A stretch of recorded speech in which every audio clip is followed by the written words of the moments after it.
Hello, everyone. My name is Jenny Etsky. This PowerPoint presentation has been prepared by me for HPRO 530 Research Health Behavior and Health Education under the guidance of Professor Ruanda Lagudo.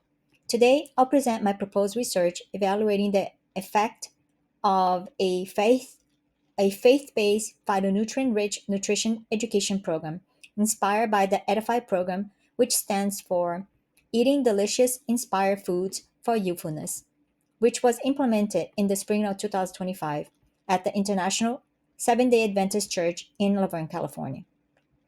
This initiative demonstrated meaningful weight loss and improved health outcomes among adult participants, and my study today aims to further examine its impact on weight loss and chronic disease risk. This presentation outlines a mixed methods study examining whether a 6-week phytonutrient focused intervention improves body weight and chronic disease indicators among adult church members. The program emphasized colorful, plant based eating and integrated faith based motivation to support sustainable lifestyle change and holistic health improvement. Sadly, obesity remains one of the most pressing public health challenges in the United States. According to the Centers for Disease Control and Prevention (CDC) 2024, over 42% of US adults are obese, a condition that significantly increases the risk of type 2 diabetes, hypertension, and cardiovascular disease.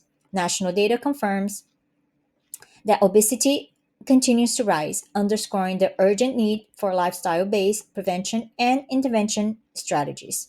Research shows that plant based phytonutrient rich diets can improve metabolic regulation and reduce chronic disease risk. However, there remains a critical gap in culturally relevant and faith integrated nutrition education programs that addresses not only dietary habits, but also the spiritual and motivational factors influencing long term behavioral change. Why phytonutrients matter?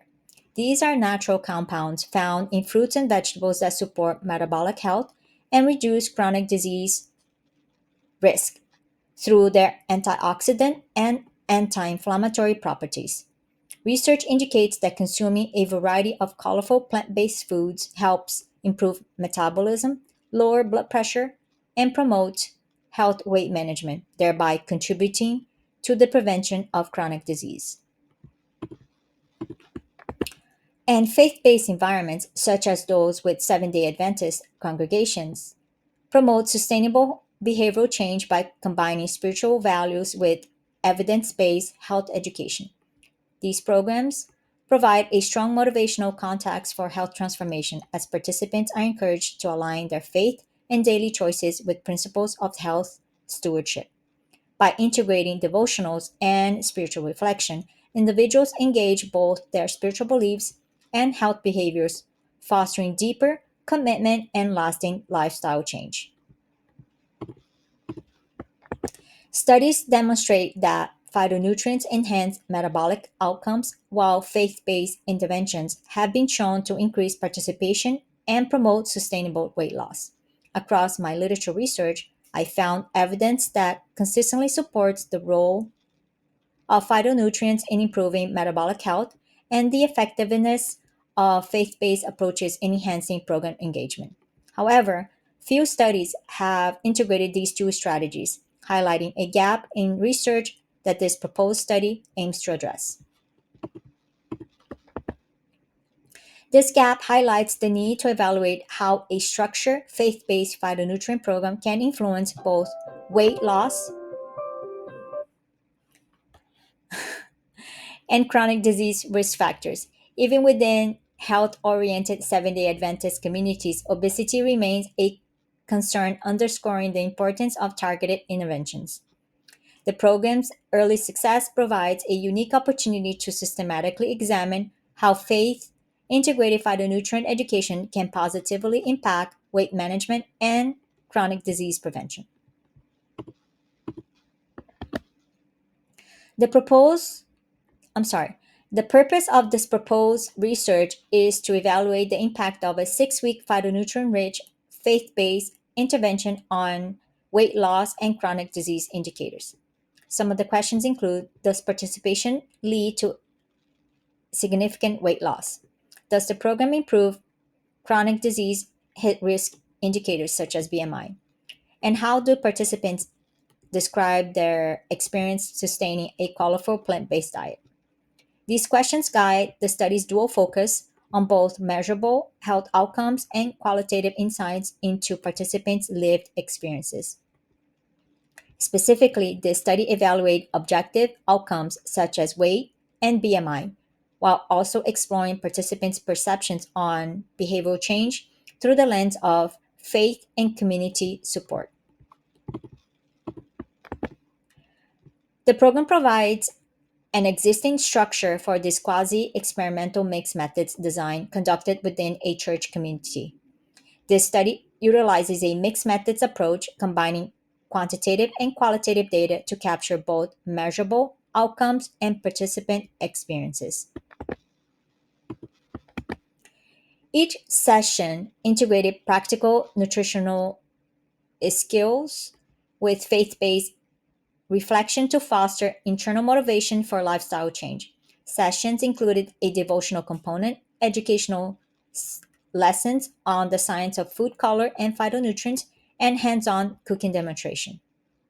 Participants also practiced meal planning, journaling, and mindful eating, reinforcing both spiritual and behavioral aspects of health transformation.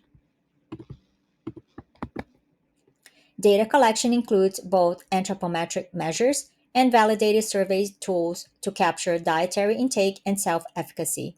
Specifically, data were gathered through physical measurements and self reported eating patterns using instruments such as NIH Fruit and Vegetable Screener and the Self Efficacy Scale to assess participants' confidence in making and sustaining healthy dietary changes.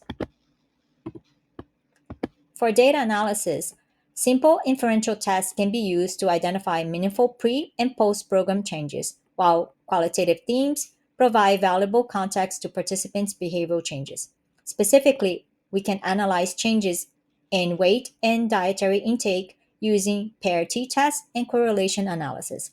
In addition to the quantitative results, we explore qualitative feedback to gain deeper insight into participants' motivation, barriers, and overall experiences within the program. Finally, based on a median size effect, a sample of approximately 34 participants would be needed to achieve 80% power at alpha equals 0.05, which helps guide future planning for larger, more rigorous studies. The study, although hypothetical, upholds ethical standards and follows Loma Linda's IRB process and the Belmont principles by ensuring informed consent, confidentiality, and respect for participant autonomy. It also aligns with public health priorities, including the Healthy People 2030 goals, by promoting equitable access to health education and advancing the broader mission of health education and wellness promotion within faith based communities. This study offers several notable strengths. First, it reflects real world implementation within a church community, producing measurable outcomes and demonstrate the feasibility of integrating nutrition education into faith based settings. The primary focus of the Edify program was on weight loss and BMI reduction as initial markers for chronic disease risk. Participants achieve an average weight loss of 15 to 20 pounds, which corresponds to an estimated BMI reduction of 2.5 to 3.4 points, indicating clinically significant improvement. Second, the program's faith based and culturally tailored design enhanced participant engagement by connecting health behaviors with shared spiritual values and cultural food practices. Finally, the study's integration for both behavioral and physical health data, including self-efficacy, dietary intake, and anthropometric measures, provided a more comprehensive understanding of how spiritual motivation can translate into measurable lifestyle change.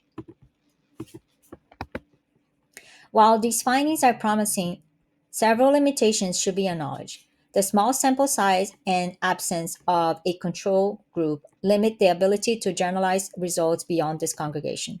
Additionally, the use of self reported dietary measures introduces the potential of recall biases. And the shorter term follow up prevents assessment of sustained behavioral change over time. Despite these limitations, the study implications are meaningful. The results support the scalability of faith based nutrition programs as viable community health models. They can also inform larger community studies aimed at reducing chronic disease risk through culturally relevant spiritual integrated and phytonutrient focused education. I want to leave you with a famous quote: the foods you choose make a difference. You are what you eat. So eat the rainbow often, it is good for you. Proverbs 17:22 reminds us that a cheerful heart is good medicine. Likewise, nourishing our bodies with vibrant, plant based foods promote both joy and wellness. In closing, I hope this research idea and the tangible real world results from the Edify program has shown how integrating faith, science, and color rich foods can lead to meaningful and measurable health improvements. These are my references. Thank you for your time and listening to my presentation. I look forward to your feedback.